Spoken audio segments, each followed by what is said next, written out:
guys, it's St. Patrick's Day and your workout is dynamic warm-up. So in a 25-foot space, kind of like our gym, if you guys have a long hallway or outside, or if you want to stand in place, we've given you some rep counts. It's just a dynamic warm-up. So we're gonna go high knees, okay? Either on the spot or moving. Inchworm, you can add a push-up to this if you'd like. So walking the hands out. Push-up is optional, and you can walk the feet in if you're moving, or walk the hands back in if you're stationary. We're doing 20 air squats, so all the way down, all the way up. Butt kickers. Okay, lunges, each leg is 10. So again, stationary or walking. And then scapula trap from a plank position. So the top of that push-up, and you're just relaxing the shoulders and pushing through the floor. Looking to keep the elbows as straight as possible during this time. Right. And as always, you know, guys, if do whatever you need to do to get prepped before this. Most of you have been here for a long time or been here for a while, you know which stretches to use. But if you have any questions on how to kind of stretch, or if something's tight and you're not sure how to get that to loosen up, just send us a message, we'll help you out. So the focus today, after you get nice and warm, we're gonna look at weighted pull-ups. So obviously look around your yard first, and in your house and places to do pull-ups, trees. Again, you can probably find a band pretty cheap right now while there's still stores open. If you wanted to pick up a band, but if not, you could tie, if you have any rope at the house, you could tie ropes to a branch and do rope rows, right? There's lots of different ways. If you have nothing to do pull-ups on, you could go underneath the table, grab your table and do like a table row. So put your feet and lay flat right underneath the table, put your hands on the table, and then pull your chest to the table.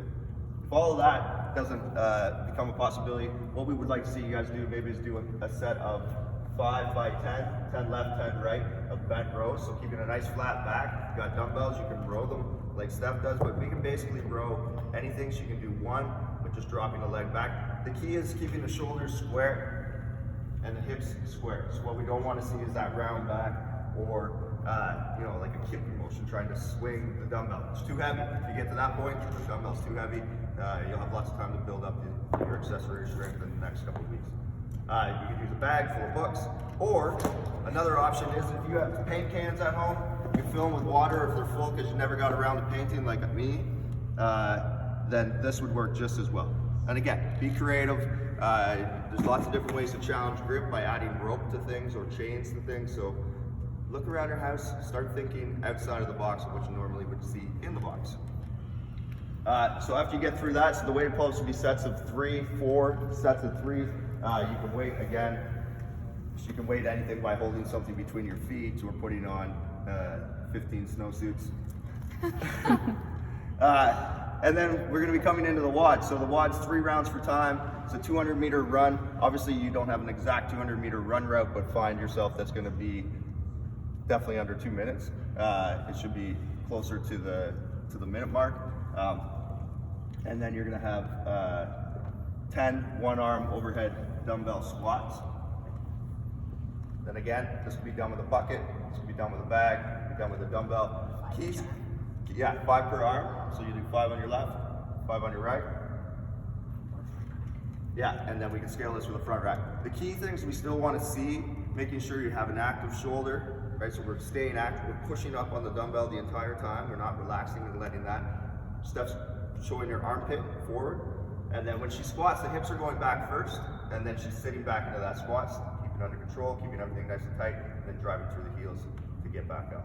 So we still want to make sure, even though there's not someone standing there watching you do all your movements, start to judge yourself, start to think, does this feel right? If this isn't feeling right, make some adjustments. Again, reach out anytime you want, and then front squats, same idea, you're just going to have the dumbbell or the object of what you have at home on the shoulder. These can be done with plates as well. If you've got a 5 or a 10 or a 15-pound plate, you can hold that up in a plater hold or a waiter hold. And then classics. Get used to these guys. Burpees work well. They're easy to do. We want to make sure when we go down with the burpee, we touch the chest. We cobra up. So don't do a push-up up. We want to cobra up and then snap the feet through or step the feet through. Right? Come up. And you want to make this challenging, give yourself a 6-inch target that you have to touch every time so you finish the extension with the burpee. Again, when we do burpees and we jump up and we clap looking at the floor, that was 3/4 of a burpee. You almost got it, right? So we want to make sure we do the full rep and to keep ourselves to a standard, whether we're in here or outside of the gym.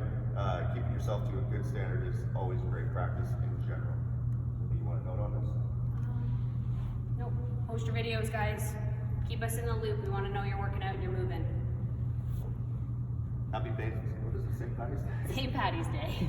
Happy St. Patty's Wear Day. green.